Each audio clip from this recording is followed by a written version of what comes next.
오늘 오늘은 지나갑니다. 오늘 예배드리는 시간도 뭐 1 시간 정도 지나면은 이제 끝나게 되는 거죠. 어 그러면은 어 '지나가 버렸기 때문에 끝난 것인가?' 되돌아오지 않는다고 다들 인제 생각을 하겠지만, 사실 오늘은 과거가 있기 때문에 오늘이 있는 겁니다. 그리고 오늘이라는 것은 분명히 미래와 관계가 있는 거죠. 오늘 우리가 잘 살아야 될 이유, 미래가 있기 때문에. 과거에 내가 후회했던 것은 오늘 내 형편을 쳐다보면은 과거에 심어 놓은 결과이기 때문에, 그래서 사람들은 후회를 하는 거죠. 그 후회가 깨달아진다고 한다면은 미래가 후회가 없도록 오늘 정신 차리고 제대로 내가 중요한 일에 집중하는 그런 시간표가 돼야 될 줄로 믿습니다. 오늘 제목이 악행과 영적 문제입니다. 서론에서 재앙 속에 있는 세상, 이 세상은 겉으로 보기는 굉장히 화려하게 보이지만 내면에는 그야말로 재앙 가운데 있다는 거, 여러분들이 깨달을 수 있기를 바랍니다. 사람들은 이 부분에 대해서 전혀 알지를 못하고 또 이해될 수가 없죠. 첫째, 12가지 사단의 전략에 걸린 세상입니다. 그래서 재앙 속에 있는 거죠. 지금 237 나라와 5천 종족은 어 한마디로 말해서 영적 문제, 다시 말해서 재앙 가운데 있습니다. 영적 문제라는 것은 뭘까요? 분명히 우리 인간도 영적인 존재입니다. 육신을 가졌지만 우리 육신 속에 있는 영적인 이 세계가 있거든요. 영적인 존재가 있거든요. 고깃덩어리만 있는 거 아니죠. 우리 쉽게 말해서 사람에게는 그 생각도 있고 마음도 있고 뭐 감성, 이성, 뭐 인격에 대해서 이야기하지만 다른 말로 한다면은 하나님께서 우리 인간을 만드실 때 흙으로 빚으시고 코에다가 생기를 불어 넣어 가지고 넣었더니 생명이 되었다. 인간이 되었다는 거죠. 이 말은 영적인 존재다 그 말이에요. 그래서 아무리 허우대가 멀쩡해도 그 속에 들어있는 영혼이 병들면은 그 인생은 병든 인생, 실패할 수밖에 없죠. 겉은 멀쩡한데 내가 세상적으로도 사장이고 또 공무원이고 또 국회의원이고 설령 대통령이라 할지라도 박사라 할지라도 내 영혼이 병들어 있으면 병든 인생이죠. 겉은 멀쩡한데 속이 병들어 있으면 더 심란할 할 겁니다 아마. 사람들은 굉장히 겉만 보고 나를 우러러보고 칭찬하는데 내가 느끼고 있는 그 내면, 내 인생의 허무함, 방황됨, 고독함, 허황됨, 저주지향을 내가 실제로 느끼고 있다고 한다면 얼마나 더 힘들겠습니까? 문둥병이 걸렸지만 군복 입고 있으니까 쫄병들이, 대장이기 때문에 쫄병들이 막 단결하면서 어 인사하고 그러면 인사 받으면서 행복하겠어요? 내 속에는 문둥병 때문에, 다른 사람은 모르고 있지만 감춰두고 있는 이 문둥병 때문에 살맛이 안 나는데, 아무리 나를 인정해 주고 그럴듯하게 받들어 준다 할지라도 별로 행복감을 느끼지 못하게 될 것입니다. 237 나라, 다시 말해서 온 세상 나라, 숫자가 정확하게 237 나라는 아니지만 나라다고 그래도 인정될 만한 나라 개수를 이야기해서 237 나라 이렇게 이야기합니다. 5천 종족도 넘겠지만 다른 이런 종족들이 있거든요. 원주민들, 이런 종족들 한 5천 개 정도. 그러니까 전 세계 모든 사람들이 영적인 문제에 시달리고 있다는 거죠. 다시 말해서 하나님을 안 믿기 때문에, 하나님을 무시하고 살기 때문에, 하나님이 없다라고 생각하고 살기 때문에 고달플 수밖에 없죠. 왜? 하나님이 우리를 창조하시고 하나님을 알 수 있는 이런 영적인 존재로 우리를 만드셨는데 하나님을 부인하고 사니까 얼마나 힘들겠습니까? 또 영적인 세계를 알게 되면은 사탄의 존재, 마귀, 또 천사들의 존재가 분명히 지금도 역사하고 있는데도 불구하고 모르고 있으니까 중요한 부분에 대해서 다 꼬여지거든요. 문제가 발생하게 되면 원인도 모르고 이 실타래를 풀 수가 없는 거죠. 이것이 지금 세상의 문제입니다. 불신자들은 아무리 부인해도 세계 인구가 다 만장일치로 가결을 한다 할지라도 하나님이 진단하셨어요. 예수님께서 이 세상 모든 사람들은 영적으로 마귀 자녀다. 마귀 컨트롤을 받고 있다는 거죠. 100% 마귀 영향을 안 받을 수가 없습니다. 하나님의 영향을 받는가, 눈에 보이지 않는 사단의 영향을 받는가. 하나님도 눈에 안 보이시지만 이 둘 중에 하나입니다. 그래서 나눈다고 한다면 이 둘 중에 하나고, 보이지 않는 가운데서 그래서 영적인 전쟁이 계속되고 있는 거죠. 자, 이런 상황 속에서 이제 어른들만 그러면은 물론 뭐 살 만큼 살았고 또 갈 날이 금방 눈앞에 있는 사람들도 있고 그러기 때문에 뭐 서운한 것도 있겠고 뭐 못 해본 여러 가지 못 살고 안타까워하는 그런 부분들도 없잖아 있겠지만, 문제는 뭐겠습니까? 그래도 부모들이 자기 자신은 인생을 살아오면서 실패한 인생이라 할지라도 내 자녀만큼은 잘 되기를 원할 거 아닙니까? 내 자식만큼은 잘 되기를 원하고, 나는 어찌 됐든 간에 정말로 자식을 사랑하는 부모가 맞다면 자식 잘 되기를 원할 거 아닙니까? 그런데 어떤 의미에서는 오늘 이 시대에 자식들이 부모보다 더 먼저 사단에게 걸려가지고 영적인 문제가 더 심해질 수 있습니다. 더 심해지고 있어요. 이것이 지금 문제죠. 쉽게 말해서 어른들도 영적으로 사단의 노예지만 애들이 완전히 사단에게 잡힌 겁니다. 어떻게 잡혔어요? 목사님 그 잡힌 것을 보여주십시오. 왜 잡혔다 그럽니까? 나는 사단도 안 보이고 잡혔다는데 무슨 이야기입니까? 애들 요즘 태어나면은 엄마가 얼려도 애들이 이제 태어났어도 엄마 좀 있다가 엄마도 별로 해요. 엄마가 해도 별로 무관심해요. 그러면 엄마가 손에 쥐어주는 거 있어요. 딱 쥐어주면은 뚝, 예, 뚝 붙여요. 뭐지요, 그게? 예, 스마트폰 딱 주면은 애인데도 불구하고 어떻게 그 스마트폰, 우리 어른들은 줘도 자식들이 또 뭐 한사코 생각해서 부모님께 이제 스마트폰 사주잖아요. 써먹지를 못해요. 가지고 있으면서 벌벌벌 떨면서. 혹시 잘못 눌러가지고 요금이 막 엄청나게 물게 되지 않을까 그래고 겁나가지고 벌벌 떨면서 쓰지도 못하는데, 그 애들은 말도 못하지, 눈만 깜빡깜빡하지, 팔다리도 제대로 지금 움직이도 못하는 그런 나이인데도 불구하고 스마트폰 쥐어주면은 좋아가지고 그걸 가지고 논다 그 말이에요. 그래서 이 문화라는 것이 우리에게 주어진 그 문화적인 그 혜택, 뭐 기술들, 이것이 우리 인간이 이롭게 되기를 원해서 만들어지기도 했겠지만, 그것이 사용되는 그 과정에 있어서 결국은 우리 인간을 멸망시키는 도구가 된다는 겁니다. 그래서 이 스마트폰 같은 거, 뭐 인터넷 시대, 컴퓨터, 이것이 쉽게 말해서 귀신 들린 아주 그 큰 단체들이 3단체라고 말하죠. 어, 성경의 바벨탑 운동은 망했잖아요. 실패했죠. 하나님이 무너뜨렸기 때문에. 언어를 혼잡게 만들어서. 그래서 이제 실패한 경험이 있기 때문에 이 사단이 이제는 더 이상 실패할 수 없다. 그래서 제2의 바벨탑 운동을 우리가 전개한다. 그래가지고 지금 이 시대, 특별히 우리 후대들을 완전히 장악하겠다는 거죠. 뭘 가지고? 문화를 가지고. 그래서 이 시대 문화가 지금 무슨 문화입니까? 그러면 스마트폰은 이 문화, 이런 문화 아닙니까? 인터넷, 이것을 통해서 모든 문화, 모든 것이, 은행도 그 스마트폰 속에 다 들어가 있어요. 그 속에서 다 돼요. 다 체크되고 다 되고.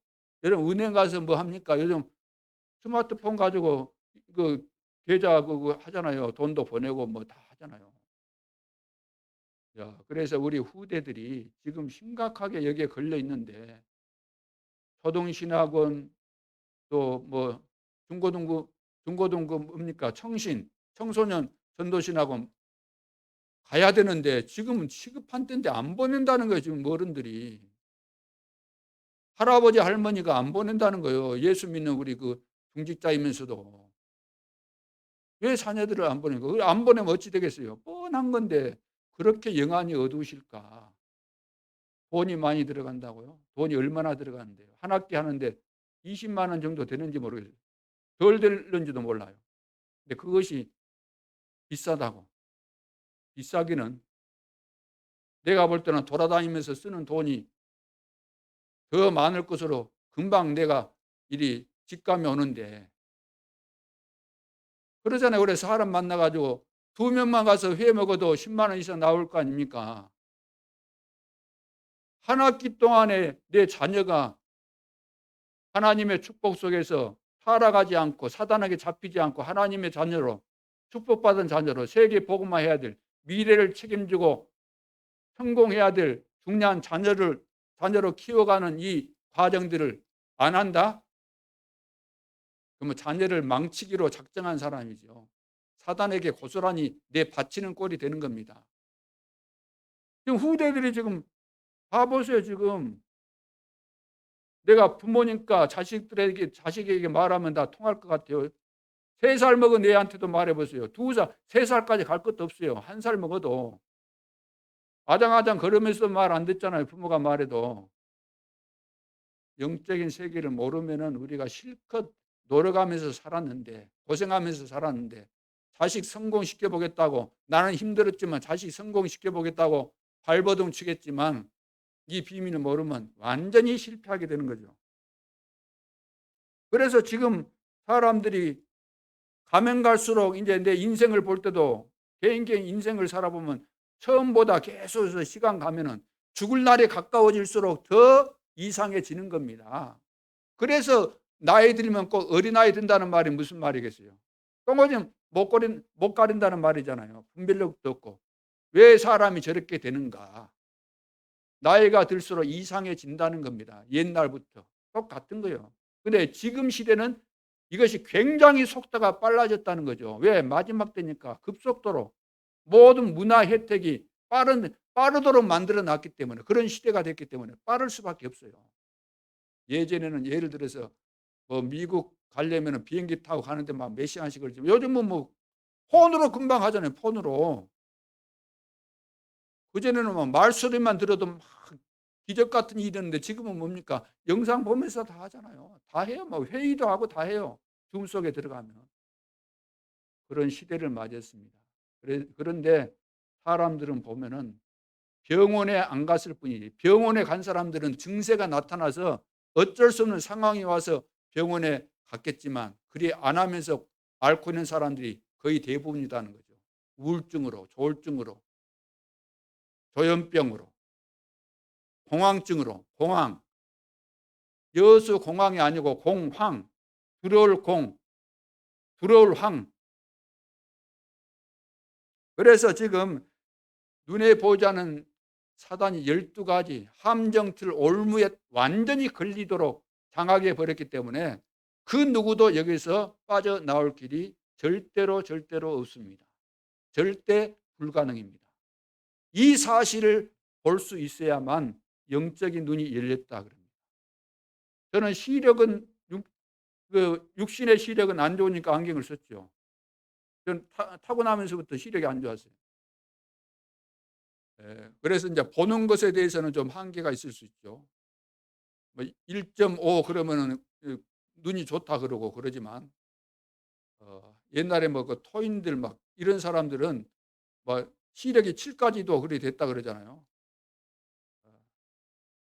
그런데 육신의 눈은 밝지만 영적인 눈이 어두우면은 진짜 봐야 될 것을 못 보기 때문에 완전한 실패가 오는 겁니다. 판단 잘못하기 때문에. 틀린 판단할 수밖에 없잖아요. 이 시대에 내가 여러분들 강요는 하지 않기 때문에 주일날 예배에 빠질 수 있어요.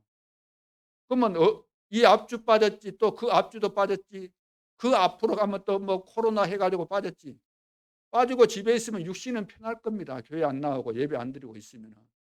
그런데 한 번 빠지고 두 번 빠지고 이거 빠지면은 메시지 정리가 안 되고 다 놓치는 거예요. 흐름을.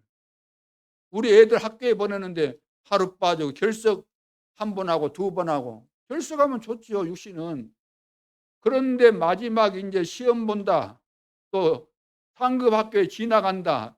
취직해야 된다 그러면 공부 안 했으면 어때요? 안 한 결과가 나오잖아요.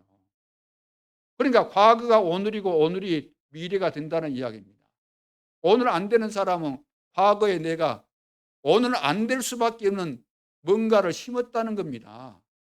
실패할 것을 심은 거예요. 오늘 우리 자녀들에게 뭘 심어야 될까요? 미래를 두고 절대로 실패하지 않는 이 복음의 비밀을 심어야 되는 겁니다. 저도 목사 돼 가지고 이제 그 목회를 하다가 이 복음을 알게 됐어요. 그래서 복음을 알게 돼서 지금까지 오면서 한 30년 이제 가까이 돼 가는데, 처음에 우리 임마누엘 교회 오기 전에 세계력 교회였잖아요. 오기 전에 개척을 했거든요. 개척을. 저도 이제 선교사 나가고 싶어서 뭐 훈련도 많이 받고 하면서 했는데 복음을 알았어요. 그래 가지고 복음 받아서 이제 훈련 받았는데 내가 1억 이상 들었을 겁니다. 집 한 채를 날리는 거죠. 쉽게 말해서. 왜냐? 복음 이거 훈련 받으러 가야 되는데 교회가 배경이 안 돼 줬기 때문에. 그때는 개척 교회였기 때문에. 지금은 인제 교회 배경으로 제가 훈련도 받고 다 하지만 그때는 그랬다고 말이에요. 그런데 내가 그것을 안 심었다고 한다면 지금 나의 인생은 여기에 있을 수 없는 거죠. 오늘날 교회가 문 닫고 목회자가 인생 말년에 실패한 목회자가 얼마나 많이 있습니까? 그것은 오늘 갑자기 실패한 게 아니고 계속해서 어떤 목회를 해 왔는가, 목회 이전에 하나님과의 관계 속에서 어떤 삶을 살았는가가 오늘의 나의 모습이 된다는 거죠. 저뿐만 그러겠습니까? 여러분도 마찬가지죠. 그래서 내 인생은 흘러가고 있는데 마지막까지 주님이 부르시는 그날까지 우리가 성공하는 그 길로 가야 될 거 아닙니까? 그렇다면 오늘이 중요한 겁니다. 오늘이. 오늘을 우습게 보지 말고, 그래, 1시간 지나면 끝나지, 빨리 시간아 지나가라 그러지 말고. 무당들이 그런다 그러잖아요. 날만 새면 내 것이다 그러면서 막 때린다 그러잖아요. 그래 좋다 짜증나도 막 때리고 있으면 날 새면 이제 끝나는 것이니까 그런 식으로 우리가 살아서는 안 되겠다. 자, 두 번째, 12가지 체질에서 못 벗어난 교인. 그럼 불신자들은 대부분 방금 말씀드린 대로 12가지에 걸렸기 때문에 그런다 하는 거 당연하겠지만, 왜 구원받은 성도가 하나님의 은혜로 구원받은 성도임에도 불구하고 왜 교인들이 지금 실패하냐 그 말입니다. 왜 교인들이 실패하죠? 교회 거의 다 막 많이 떠나가잖아요. 과거에 교회 다녀봤던 사람들 한두 명이 아니라 거의 대부분 우리 주변에 옛날에 다 교회 다녔는데, 교회 갔더니 뭐가 어떻고 목사님이 어떻고 뭐가 어떻고 그런 핑계 대잖아요. 이것 때문에 나 교회, 아이고 나 교회 싫어한다, 교회 못 쓸 곳이다, 그거는 가야 될 곳이 아니다 판단해서 나는 그만둔다 그랬잖아요. 몰라서 그래요. 제대로 뭔가를 못 본 거예요. 봐야 될 것을 봐야 되는데 사단이 놓아둔 덫에 걸려버린 거죠. 교회 와서도 걸릴 수 있는 거 있죠. 교회 와서 대부분 시험 드는데, 그래서 교인들이 실패하는 이유는 뭐냐 하면은 세상에 물들어 가지고 그래요. 세상에. 원래 세상에서 하나님 은혜로 구원받았잖아요. 아담의 후손으로서 각인 뿌리 체질된 것이 하나님 모르는 거. 그러죠. 사단이 만들어 놓은 그 체질에 따라 살다가 하나님 은혜로 빠져나오는데 내 체질이 그대로 있기 때문에, 또 세상 모든 것이 문화가 흘러가는 것이 그것이기 때문에 늘 거기에 접하다 보니까 내가 받은 은혜를 까먹어 버리고 거기에 또 물들어 가지고 옛날 체질로 우리가 흘러가게 되다가 실패하게 되는 거죠. 그래서 그 근본 원인은 불신앙입니다. 불신앙. 어제도 메시지 여러분들이 들으셨겠지만 이스라엘 백성들이 가나안 땅 이제 원래 들어가기 전에 정탐 한번 했잖아요. 그리고 세월이 많이 흘렀어요. 그래서 거의 이제 40년 가까이 지난 거예요. 그런데 40년이 지났는데도 불구하고 여전히 이 불신앙의 뿌리가 안 바뀌었다는 거예요. 10명의 정탐꾼이 가나안 땅에 절대로 우리는 못 들어간다, 거기 거인들이 산다, 우리는 메뚜기 같다, 그들의 밥이다, 뭐 이렇게 생각하고 불신앙했더니 정백성이 대성통곡하면서 막 울부짖었잖아요. 그리고 나서 한 40년 지났는데 여전히 그 사람들은 다 죽었겠지만 여전히 막 또 불신앙하면서 우리는 못 한다는 거예요. 가나안 땅에 못 들어간다. 우리가 실제로 와서 우리가 보니까 거인들이 맞잖아요. 우리 못 들어갑니다. 안 됩니다. 자, 이렇게 불신앙을 여전히 하고 있다는 거예요. 그런데다가 지금 교인들이 표시 없이 계속해서 방황하고 있고 또 심부름밖에 할 것이 없어요. 왜? 옛 체질에서 못 벗어나고 하나님이 주신 날마다 매 순간마다 주시는 하나님의 은혜를 못 받고 있기 때문에 어쩔 수 없잖아요. 내가 돈 없으면 먹고 살아야 되니까 남 밑에 가야 되고 이런 근로자라도 가서 일해야 될 거 아닙니까? 어쩔 수 없는 거예요. 12가지의 체질을 못 벗어나면은 여전히 교회는 다닌다는 표시는 낼 수 있겠지만 실제로 내 삶은 어렵기 때문에 불신자 밑에서 종노릇 할 수밖에 없는 것이죠. 그래서 세 번째, 교회 문 닫는 거죠. 왜 이렇게 되었을까요?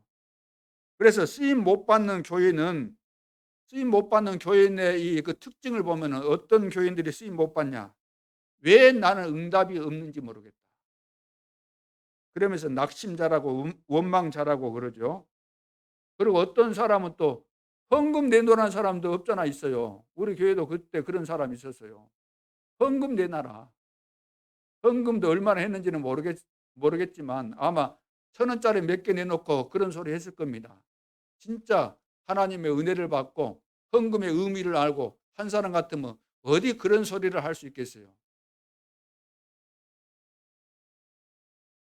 그러면 왜 이 사람들이 이런 모습일까요? 왜 쓰임받지 못할까요? 하나님의 축복 안에 들어왔는데 왜 쓰임받지 못할까요? 그 이유는 한 가지입니다. 체험이 없어가지고. 우리가 뭐 체험을 해야만 구원받는다. 그건 아닙니다. 그건 기준이 아니지만 신앙생활의 첫 번째 기준이 뭐냐 하면은 체험입니다. 체험이 안 되면 신앙생활이 안 되게 돼 있어요. 예를 들어서 내가 구원받는 것은 성령께서 내 안에 들어오심으로 내가 구원받는 거잖아요. 그러면은 성령이 괜히 어디서 그냥 뜬금없이 들어오는 것이 아니잖아요. 성령께서 내 안에 들어오시는 방법이 성령께서 들어오시는 그 기준이 있어요. 하나님께서 말씀하셨어요. 예수님이 그리스도라는 사실을 알고 영접할 때 영접하는 자 곧 그 이름을 믿는 자들에게는 하나님의 자녀가 되는 권세를 주셨으니 하나님께서 말씀하셨습니다. 내가 그리스도인데 나를 영접하면 하나님의 자녀가 된다. 자, 이 약속대로 우리가 영접하게 되면은 성령으로 거듭나죠. 성령으로 새로운 피조물이 되는 것입니다. 이때는 반드시 변화받은 증거가 나타나게 돼 있어요. 이걸 뭐 체험이라고 합니다. 구원받은 체험. 저도 인생에 답이 없어갖고 방황하다가 쉽게 말해서 사단에게 끌려다니다가 하나님의 은혜로 복음받고 예수님을 영접하는 순간에 변화받은 분명한 체험이 있거든요. 체험이 반드시 있어야 되는데 구원받은 체험이 없는데 어떻게 신앙생활에 성공하겠습니까? 절간도 아니고 절간을 간다면 뭐 목탁이라도 뜯는다거나 아니면 뭐 염주 돌리거나 그런 뭐 행위를 하겠고 뭐 108배 그런 것도 하고 그러겠지만 교회 나와서는 그런 것도 뭐 구체적으로 없잖아요. 그러니까 구원받은 체험이 없으면은 금방 안 되면 낙심되고 힘 빠지고 응답이 안 올 것 같고 불안하고 막 초조하고 그렇게 되니까 신앙생활이 안 되는 거죠. 그러면 쓰임 받았던 자들은 어떤 사람들이죠? 쓰임 받았던 사람들은 예외 없습니다. 반드시 이 중요한 체험을 다 한 사람들입니다. 렘넌트 7명과 히브리서 11장의 사람들, 초대교회 성도들. 그리스도를 통해서 구원의 이 비밀, 메시아의 비밀 다 깨달은 자들이 믿은 자들이에요. 그리고 그 시대에 하나님께서 이루실 미션을 다 주셨고 이것을 제대로 붙잡고 내가 가야 될 인생의 방향이 다 나온 사람들이죠. 이걸 보고 시대의 미션이라 그럽니다. 천명을 받은 사람. 이 사람들은 흔들릴 이유가 없죠. 확실하게 보았기 때문에. 요셉도 그러잖아요. 어린애였지만 미션을 분명히 가지고 있었기 때문에 형들이 미워서 노예로 팔아가지고 팔려가도 상관없고 계속 응답받잖아요. 흔들리지 않고. 누명 쓰고 감옥에 가도 괜찮잖아요. 체험했다는 겁니다. 하나님이 분명히 나에게 비전을 주셨고. 그래서 쓰임받는 우리 교회 모든 성도들은 이 두 가지 분명한 체험이 있어야 될 줄로 믿습니다.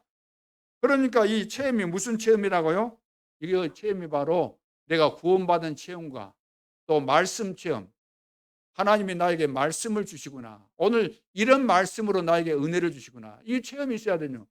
그리고 이 말씀이 이렇게 성취가 되구나. 응답이 되구나. 응답의 체험. 그리고 미래도 다 체험이 돼야 되는 거죠. 미래도. 갈렙 같은 경우는 미래까지 내다보면서 계속해서 응답을 체험하고 왔기 때문에 40년 전에 내가 정탐꾼으로 갔다가 보고했을 때 모세에게 보고했을 때 나에게 약속된 것이고 나는 그대로 될 것을 믿고 가나안 땅에 안악 산지를 나에게 주십시오. 40년 전에 약속한 대로. 그게 미래를 이미 다 누리고 40년을 살아왔다는 거예요. 쓰임받는 사람은. 근데 다른 사람들은 어떻겠습니까? 40년 동안 불신앙 가지고 늘 살아왔다는 거죠. 이것이 교회 안에 지금 이야기를 하는 겁니다. 이스라엘 백성들의 이야기가 지금 교회 안의 이야기예요. 성도들 이야기. 자, 그렇다면 오늘 본론에서 하나님의 은혜가 사실 이 세상에는 가장 필요한 겁니다. 이 세상에 정말로 필요한 것은 다른 것이 아니고 사람들은 뭐 돈이 있어야 되고 돈 하고 있지만 돈이 문제가 아니라 이 세상에 정말로 필요한 것은 하나님의 은혜입니다. 세상은 점점 지금 타락하고 폭력과 범죄가 날로 늘어나고 있잖아요. 잔혹해지고. 자, 이때 우리는 하나님이 주시는 은혜를 받지 못하면은 세상을 이길 길이 절대로 없습니다.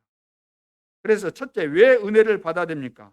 세상이 지금 영적인 문제로 죽어가고 있죠. 237 나라와 5천 종족이 지금 계속해서 재앙 가운데 빠져들어 있고 저주 가운데서 못 빠져나옵니다. 그래서 사단의 12가지 전략에 걸린 거죠. 거기에다가 신자들은 어떻습니까? 하나님 능력 모르고 실패하고 있습니다. 교회만 다니지. 그래서 우리가 예수 믿는 순간에 구원받았고 예수 믿는 순간에 하나님의 자녀가 되었고 예수 믿는 순간에 과거, 현재, 미래 모든 문제가 해결됐고 모든 축복이 와 있는데도 불구하고 이 비밀을 모르고 있다는 거죠. 모르기 때문에 내가 와 있는 축복을 못 누리는 거죠. 축복이 와 있고 이미 받았고 지금도 받고 있고 앞으로도 받게 돼 있는 것인데 이걸 우리가 알지 못하기 때문에 늘 불평하고 원망하고 왜 나에게는 응답이 없는가 그러죠. 다 와 있는데도. 그러니까 미리 못 보니까 이런 현상들이 일어날 수밖에 없죠. 그러면서 하나님이 주시는 새 힘을 공급받지 못하면은 어떻게 되겠습니까? 우리가 구원받고 계속해서 하나님은 날마다 우리와 함께 하시고 매 순간 함께 하시기 때문에 하나님은 우리와 함께 하신 이유가 뭐겠어요? 보혜사 성령으로 우리에게 오셨잖아요. 보혜사 은혜를 주시고 우리를 가르쳐 주시고 또 우리를 인도하시고 자, 이런 축복을 주시기 위해서 내 속에 내주하고 계시는데 인도해 가시는데 이걸 모르면 안 되는 거죠. 그래서 성령의 충만함을 받으라. 계속해서 성령 충만 속에서 살아라 그 말이에요. 한 번만 성령 충만 받고 팽개치고 옛날 체질대로 살라 그 말이 아니잖아요. 성령 충만을 한 번 맛보게 되면 계속해서 성령 충만 속에서 살게 되는 것입니다. 그런데 이 새 힘을 공급받지 못했기 때문에 성공할 수가 없어요. 학생들은 학업에 성공 못하고 우리 성인들은 직장이나 사업에 성공 못하고 왜? 성령의 능력으로 하는 것이 아니고 내 지혜와 경험과 내 관록과 내 기능 가지고 재주 가지고 해보려고 늘 머리 쓰니까 안 되는 겁니다. 성령 충만은 입에 달고 다니지만 성령 충만은 들어서 배워서 달고 다니지만 실제로 내 속에서 내가 영적인 싸움하면서 성령 충만, 다시 말해 성령의 인도를 받으려고 하는 이것이 안 된다 그 말이에요. 중요한 순간순간에.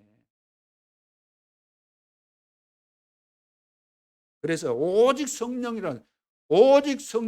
오직 성령이 너에게 마시면 너희가 권능을 받고 예루살렘과 온 유대와 사마리아 땅끝까지 이르러 내 증인이 되리라, 될 것이다. 그래서 오직 성령 충만 받으면 유일성의 응답, 재창조의 응답이 오게 되어 있습니다.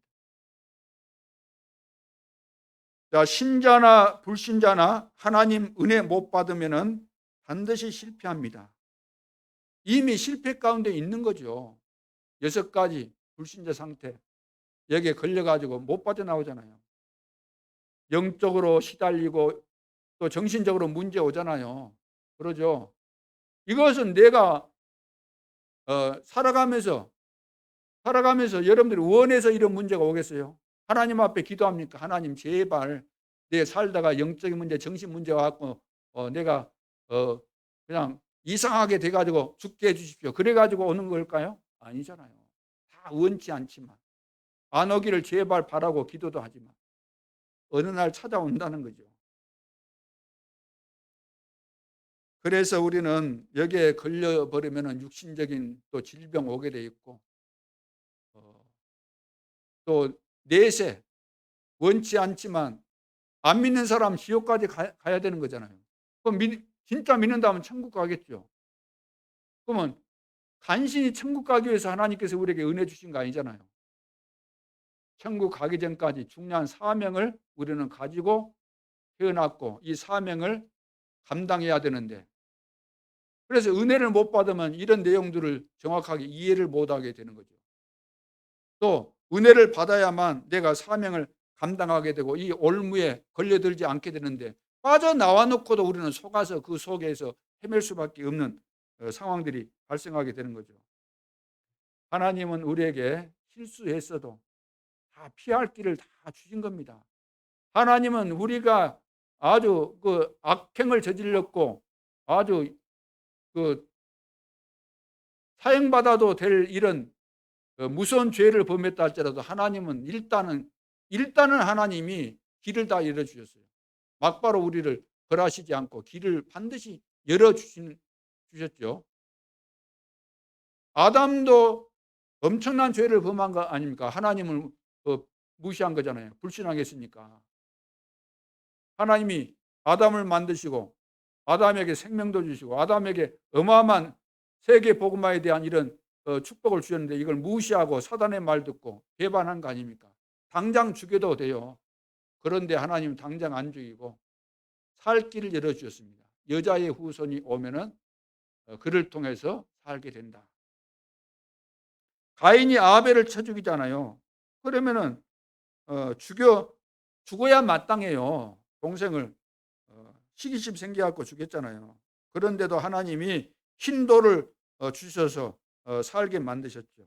또 노아 시대 때 막 우상 숭배하고 그러면서 하나님 떠났잖아요. 완전히 육체가 되고. 그래서 하나님께서 심판하실 계획을 다 세우셨습니다. 다 심판하시겠다고 날짜까지 정해 놓고 거기에서 살 수 있는 길을 주신 거예요.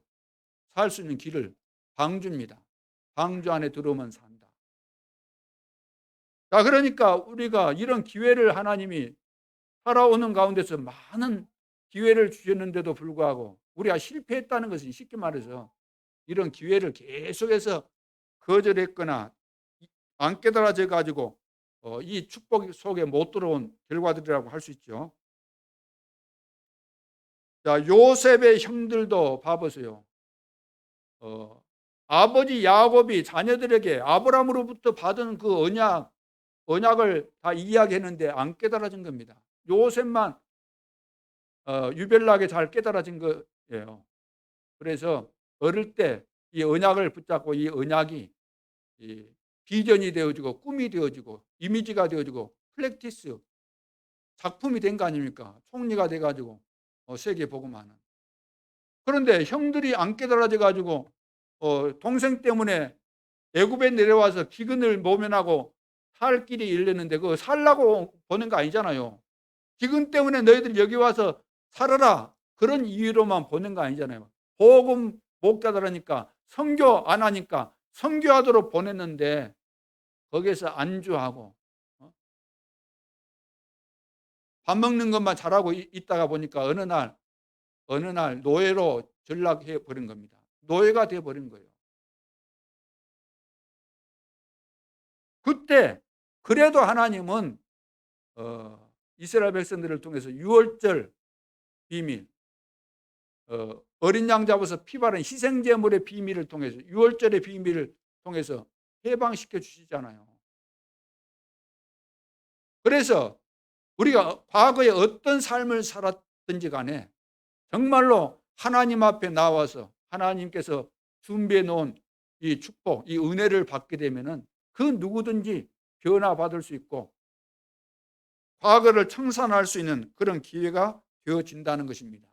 그래서 에베소서 2장 8절에 은혜를 인하여 믿음으로 말미암아 구원을 얻었나니 이것이 너희에게서 난 것이 아니요 하나님의 선물이다 그랬어요. 그래서 저도 하나님의 선물, 은혜를 받아서 복음을 듣게 되었고 복음을 듣고 깨달아지게 되었고 하나님의 은혜로 그분을 나의 구주로 영접해서 구원받게 된 것입니다. 그래서 보라, 지금은 은혜 받을 만한 때요. 보라, 지금은 구원의 날이다. 하나님께서 이런 구원받는, 은혜 받을 수 있는 축복을 우리에게 주신 거죠. 자, 그러면 두 번째, 어떻게 이 은혜를 받아야 합니까? 어떻게? 첫째는 그리스도 말고는 은혜 받을 길이 없습니다. 그리스도 말고는. 하나님께서 구원받는 길을 한 길을 주었어요. 성경 전체가 그 이야기입니다. 방금 아담에게, 가인에게, 노아에게, 요셉, 이스라엘 백성들에게 구원받을 수 있는 길을 이야기했지만 그것이 다 한 가지 이야기를 말하는 거예요. 그러니까 구약 시대 때는 진짜 우리를 구원하실 메시아 그리스도, 그분이 아직 안 오셨기 때문에 우리가 이해할 수가 없어요. 그래서 이해될 수 있는 예화를 든 겁니다. 예화를 든 거예요. 예화. 못 알아먹으니까 깨닫도록. 이걸 보고 예표라 그럽니다. 우리를 구원하실 분이 오신다. 여자의 후손으로 오신다. 방주가 뭡니까? 방주 안에 들어가면 우리가 구원받는 것처럼 예수님 믿고 예수님 안에 들어가면 우리가 구원받는다. 그 전부 다 도피성 성전 이야기가 다 구원과 관계된 이야기들이죠. 그래서 우리가 은혜 받아야 되는데 은혜 받는 길, 하나님 만나야 되는데 하나님 만나는 길, 죄와 저주에서 해방 받아야 되잖아요. 운명에서 빠져나와야 되잖아요. 지옥 권세에서 빠져나와야 되잖아요. 우리는 죽으면 지옥 가지만, 불신자들은 죽으면 지옥 가지만 죽기 전에도 지옥 생활을 하는 거예요. 지옥 배경 속에서 살기 때문에. 여기서 빠져나온 길이 한 길밖에 없어요. 왜? 하나님께서 그렇게 만들었어요. 한 길밖에 없어요. 그래서 주는 그리스도시요 살아계신 하나님의 아들이십니다. 베드로가 이 사실을 깨닫고 다른 이로서는 구원을 얻을 수 없나니 천하 인간의 구원을 얻을 만한 다른 이름을 우리에게 주신 일이 없느니라. 사도행전 4장 12절 법정 앞에서 담대하게 이렇게 말한 거죠. 바울 같은 경우도 로마서 1장 16절에 나는 복음을 부끄러워하지 않는다. 왜? 이 복음은 모든 믿는 자에게 구원을 주시는 하나님의 능력이 됨이라 그랬어요. 그리고 고린도전서 1장 18절에도 십자가의 도가 멸망하는 자들에게는 미련한 것이요 구원을 얻는 우리에게는 하나님의 능력이 됨이라 그랬어요. 하나님께로부터 우리가 은혜 받는 길, 하나님 만나는 길, 죄와 저주에서 해방받는 길, 오직 그리스도입니다. 그래서 바울이 이 사실을 깨닫고 자신이 그동안, 바울은 얼마나 잘 믿었습니까? 바울은 예수 믿기 전에 정말로 잘 믿었어요. 유대인들 중에서도, 유대인들은 하나님 택한 백성들이니까 유대인으로서 얼마나 잘 믿었는지 모릅니다. 평범한 유대인처럼 믿은 거 아니고 그 중에서도 특별하게 잘 믿은 사람이에요. 바리새인이기 때문에 구별되게 잘 믿은 사람이에요. 그래서 바울은 모든 부분에 자랑거리가 많았어요. 지식이 있었잖아요.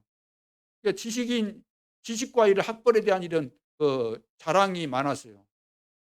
가말리엘 최고의 교수 밑에서 공부를 했기 때문에 굉장한 자부심이 있었죠. 그런데다가 이제 뭐 베냐민 지파다 그러면 뭐 초대 뭡니까 왕 계보다는 거죠. 그런 것 자랑. 또 자기는 바리새인이고 율법자고 이런 것에 대해서 굉장한 이런 자부심을 가지고 있었는데, 예, 그리스도를 알고 나서 이리 보니까 야, 나는 하나님을 최고로 잘 믿는다고 자부심 가지고 은근히 자랑하면서 살고 주변의 사람들이 나를 인정해 주고 인정받을 때 그래도 속으로 굉장히 기분이 좋았는데, 지금 이제 그리스도를 알고 보니까 야, 나는 배설물 붙잡고 있었구나. 이것이 깨달아진 것입니다. 오늘날 그래서 교회 안에서 자기 자랑하지 말라는 이유가 괜히 그런 거 아니고 복음의 원리가 그런 겁니다. 복음의 원리가. 복음 깨닫게 되면 그렇게 돼야 돼요. 그렇죠.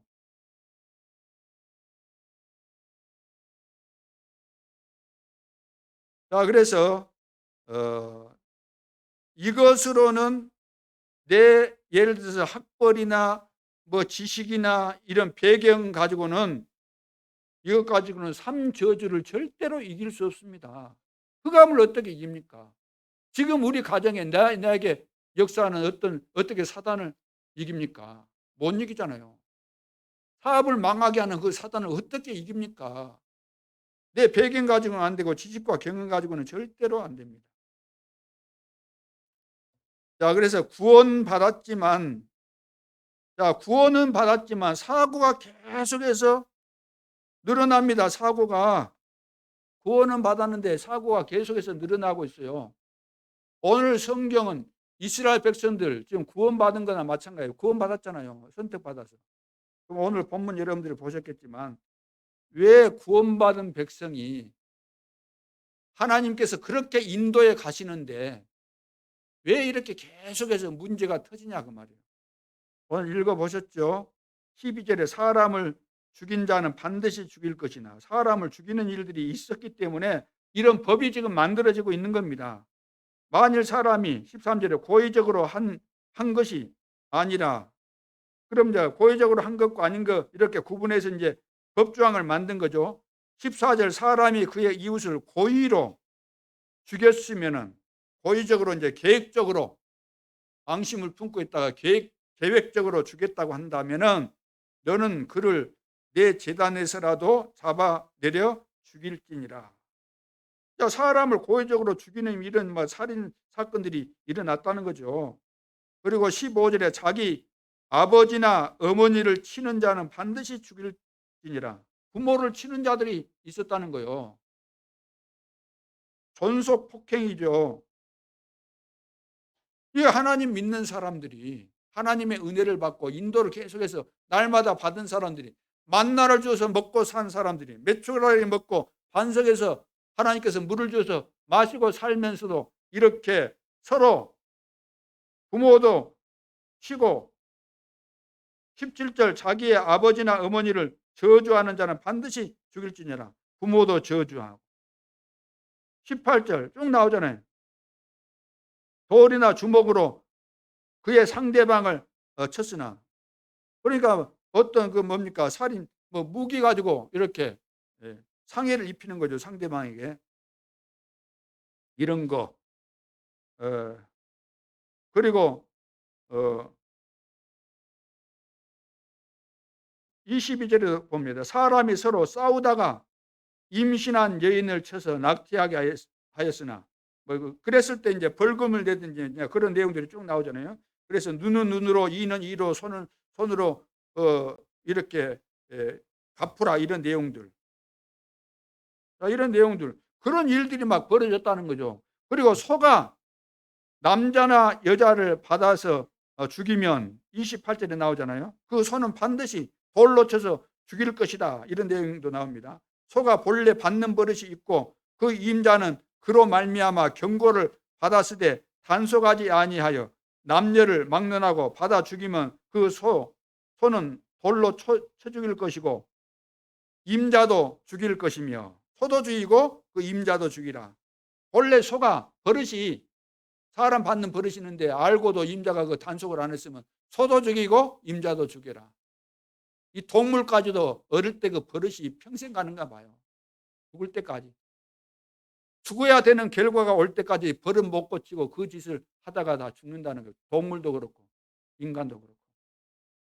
쭉 나오잖아요. 소 같은 거.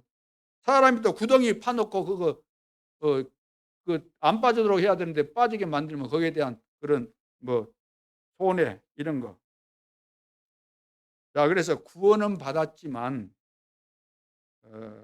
사고가 계속해서 늘어나기 때문에 지금도 그래요. 지금 오늘도 우리가 그리스도로 구원받았으니까 끝난 거 아니라 오늘도 내 안에 계신 그리스도가 내 인생의 주인인 것을 다시 한번 확인하고 오늘도 나는 옛 체질로 가려고 하기 때문에 그리스도가 필요합니다. 주님이 필요합니다. 주님께서 나에게 힘주시고 내가 어떤 세월이 흘러도 어떤 상황을 맞이해도 과거처럼 과거 체질로 돌아가지 않도록 해달라고 우리는 늘 주님 바라보고 그렇게 해야 된다는 거죠. 그래서 오직 성령 충만을 받아야 하는 겁니다. 하나님은 우리를 너무나 잘 아시기 때문에 그래서 마지막 승천하시기 전에 제자들에게 하신 말씀이 사도행전 1장 8절 말씀입니다. 여러분 여기 들어오시면 보면 벽에 걸렸잖아요. 사도행전 1장 8절. 오직 성령 충만 아니면 안 된다는 겁니다. 내 힘으로는 절대 불가능입니다. 절대 불가능. 절대 가능은 하나님만이 하실 수 있어요. 그게 바로 오직 성령 충만입니다. 자, 그래서 하나님의 능력 아는 자만이 우리 후대를 변화시키고 우리 후대를 살릴 수 있습니다. 지금 너무나 중요한 시기를 맞이해서 우리 유아들 또 초등부, 중고등부, 대학 청년부 정말로 우리 중직자들과 우리 교사들, 우리 교육자들이 우리 후대를 살려야 되는데 다른 길이 없습니다. 다른 방법이 없어요. 우리가 하나님의 은혜를 받고 능력을 내가 늘 공급받고 하나님의 능력으로 우리에게 주어진 일들을 감당해야 되는 거죠.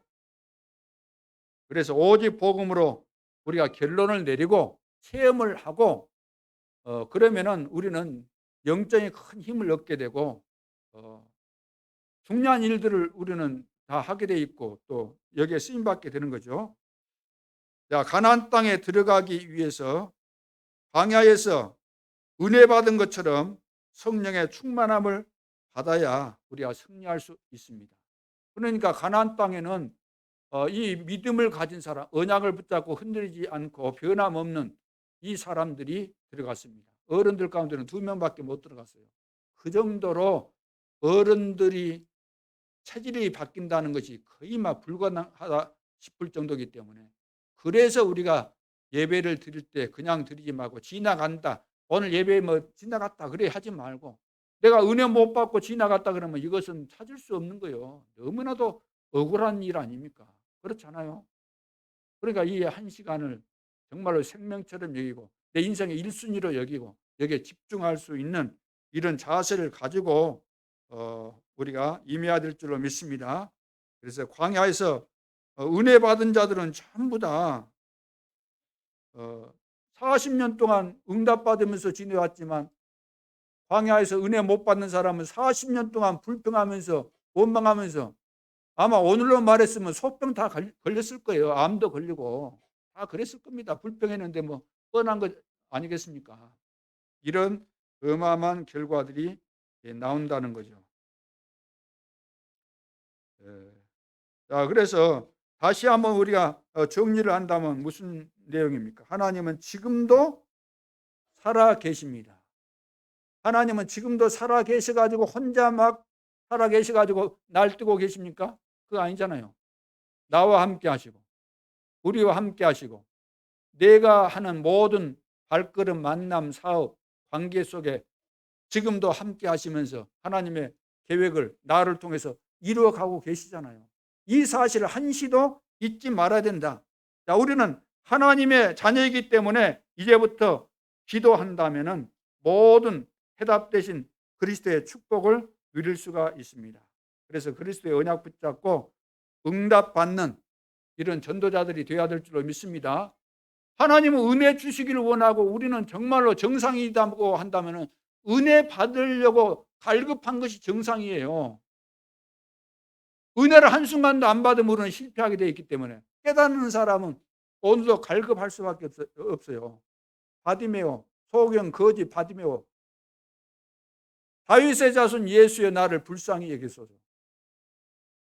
그러니까 제자들은 막 시끄럽다고 했잖아요. 제자들이 못 깨달아진 거예요. 예수님 지나간다는 소리를 듣고 예수님이 어떤 분인지 알았다고 한다면은, 야, 네 그 소경 거짓 주제 저리 하면서 발로 차도 얻어 터지면서도 기어와서라도 불러야 돼요. 오늘 우리는 그런 자세가 돼 있을까요?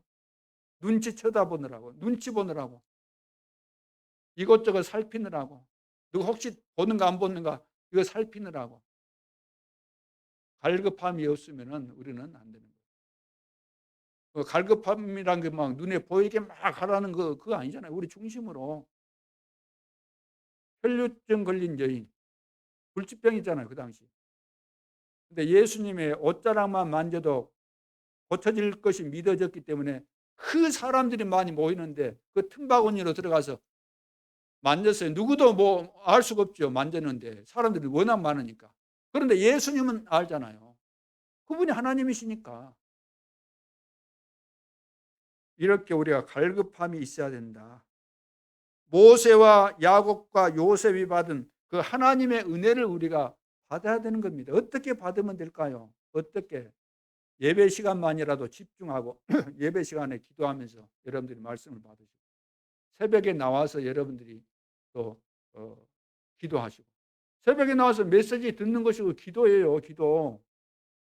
새벽에 나올 때 이미 잠자기 전에 내일 새벽에 내가 나가야지, 이것이 기도 아닙니까? 마음 준비 다 하고 그냥 내일 나 새벽 나 늦잠 자도 된다 이런 사람하고 내일 새벽에 내가 일어나서 교회 나가서 메시지 듣고 기도해야 된다. 완전 다르지요. 올 때부터 이미 기도. 잠자기 전에 이미 기도하면서. 그래서 이제 메시지 우리는 이제 와서 이제 동영상 듣기 때문에 1시간이 넘는 것도 있어요. 그래서 5시에 시작하는데 6시가 넘을 수도 있거든요. 그러면은 바쁘신 분들은 6시, 5시 내가 50분에 적어도 나가야 된다 그러면 나가시면 돼요. 가면서 또 기도하는 거니까. 저도 6시 되면 나가야 돼요. 내 스케줄 속에서. 그러니까 6시, 그래서 저도 나가면서 또 계속해서 기도하는 것이니까, 혹시 또 내가 여기 새벽에 못 나왔다 그러면 그날 중에 시간 내서 빈 시간에 반드시 기도 수첩에 있는 메시지를 듣고 정리하고. 누구를 위해서? 나를 위해서. 내가 갈급하니까, 내가 은혜 받아야 되니까. 자, 그래서 이제 결론으로, 그렇다면 세상을 향한 전도자의 사명은 뭘까요? 우리는 다 전도자들인데, 첫째, 실제 콘텐츠를 만들어야 됩니다. 우리는 전도자니까.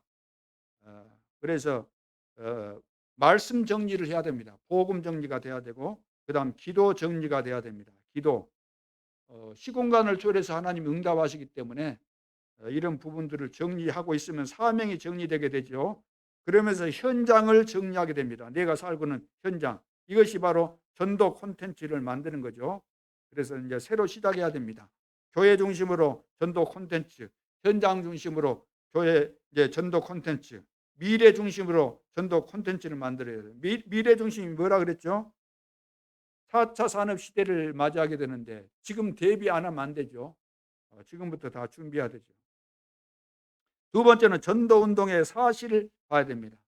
전도운동에서 초대교회가 어떻게 연약한 자들, 가난한 자들, 핍박받았던 그들이 어떻게 세계 복음화 했는가, 영적 사실을 봐야 돼요. 성삼위 하나님께서 눈에 보이지 않지만 지금도 역사하고 하늘 보좌의 이런 비밀, 이런 것들을 우리가 알아야 된다는 거죠. 실제로 주의 천사를 통해서 하나님이 역사하시기 때문에. 영적 사실을 봐야 되고, 기도의 사실. 자, 시대에 우리가 미션을 붙잡고 우리가 기도할 때 기도하고 그냥 끝나는 게 아니라 여기서 기도하는 것이, 기도가 다 모아져서 보좌에다 올라가는 거, 시공간을 초월해서 하나님이 역사하시는 거. 자, 이 사실을 초대교회 성도들은 다 보고 이 사실을 믿은 거죠. 그리고 전도의 사실입니다. 모든 성도가 다 전도자였고, 모든 성도의 가정마다 다 다락방 운동을 한 거예요. 은혜 받은 사람은 하게 돼 있는 겁니다. 왜 나는 다락방을 안 할까요? 못 할까요? 하기 싫을까요? 안 될까요? 내가 제대로 은혜를 못 받았기 때문에. 제발 안 했으면 좋아요. 왜? 귀찮잖아요. 인간적으로, 육신적으로 귀찮아요. 근데 은혜 받은 사람은 안 하고 있으면 계속해서 부담되는 겁니다. 그 부담을 끊어야 돼요. 부담을 없애는 건 뭐죠? 다락방 하면은 하나님께서 어마어마한 축복을 주실 줄 믿습니다. 구원받은 증거, 다락방 운동하는 거다. 사단은 이거 못하도록 계속해서 괴롭혔는데, 그래서 부담되고 힘 빠지고 짜증나기도 했지만 이제 안 속고 나는 한다. 마지막 기회다. 다 결단 내리고 시작할 수 있기를 바랍니다. 마지막 세 번째, 캠프 준비입니다. 예비 캠프, 지금 노예 캠프가 날짜가 정해져 있습니다. 하나님의 큰 계획이 있기 때문에. 그래서 우리 중직자들은 시스템을 세우라. 금요일 날 영상 보셨는 대로 이제 우리 장로님들이 모여가지고 중직자들이 모여서 시스템을 세워갈 것입니다. 그리고 제3의 시스템, 이런 것들도 이제 영상 본 대로 이렇게 정리해 가면 될 것이라고 보아지고, 마지막 이제 중직자의 마지막 결정이 있어야 되죠. 마지막 결정. 내 인생 이제 마지막이라고 생각하고 결정을 하고 실천을 해야 되는데, 어떤 결정이죠? 나는 이제부터라도 헌금 제일 많이 해야 되겠다. 이제부터라도 전도 제대로 하고 하나님 앞에 가야 되겠다. 근데 우리 중직자 전도는 뭐 돌아다니면서 하라는 말이 아니고 시스템 세워가는 거잖아요. 그러니까 불가능한 것이 아니기 때문에. 그래서 24시가 될 만한 분명한 결론을 하나님 앞에서 내고 24시가 되어지는 그런 시간표가 될 수 있도록 그런 의미에서 RUT 센터를 세우고 전 지역에 전도 운동이 지속될 제자들을 세워서 시스템을 세우는 다락방 지교 운동을 펴는, 이것이 바로 마지막 우리에게 주어진 실천해야 될 결정을 내리고 결단해야 될 그런 중요한 내용이라고 볼 수 있습니다. 지금 비대면 시대인데 어떤 의미에서는 메시지를 듣는 사람은 더 깊이 들을 수 있는 그런 시간표가 됐어요. 저 같은 경우도 오고 가고 하는 그런 시간을 전략하니까 더 메시지를 많이 듣게 되고, 또 내가 못했던 것을 더 하게 되는 그런 시간표가 되어졌기 때문에 더 유익이 됐다고 볼 수 있죠. 모든 지금 4차 산업은 앞으로 이제 비대면으로 바뀔 수밖에 없기 때문에 지금 힘들고 어려워도 여러분들이 이것을 배워야 돼요. 폰 사용하는 거 이런 것도 배우고 이런 거 인터넷 이런 것도 배우고 그렇게 해야 되는 겁니다. 지금 안 하면은 도태돼 버려요. 젊었어도 젊은 사람도 안 하면 도태되는 겁니다. 요즘 어디 갈 때도 QR코드 이런 거 다 찍으라 그러잖아요. 그러니까 이 시대의 흐름을 우리가 못 따라가면은 세계 복음만은커녕 밥도 지금 못 얻어먹을 그런 상황이 될 수 있으니까, 자, 이런 것들을 대비해서 미리미리 준비를 해야 되겠다. 자, 그래서 우리는 서밋 24시가 되면 서밋 25의 응답이 반드시 오게 되어져서 가난 정복의 그 시간표가 올 줄로 믿습니다. 승리하는 축복의 한 주간 될 수 있기를 주님의 이름으로 축원합니다. 기도드리겠습니다. 하나님 아버지, 우리 후대, 우리 자녀들을 복음으로 어릴 때 훈련시키지 않으면 우리의 미래가 없고 우리 자녀들은 완전히 망하게 될 텐데, 그래서 어린이 주일을 맞이해서 정말로 우리 자녀들에게 세상 헛된 것, 선물 공세하지 않고 이제 언약의 비밀을 제대로 심어서 미래를 내다보고 또 하나님께서 원하시는 참된 후대를 남길 수 있도록 축복하여 주시고, 오늘 우리들에게 주어진 중요한 축복들을 제대로 이해하고 또 이 비밀을 가지고 세계 복음화 할 수 있도록 충만한 은혜를 허락하여 주옵소서. 지금도 살아계신 주 예수 그리스도 이름으로 기도하옵나이다. 아멘.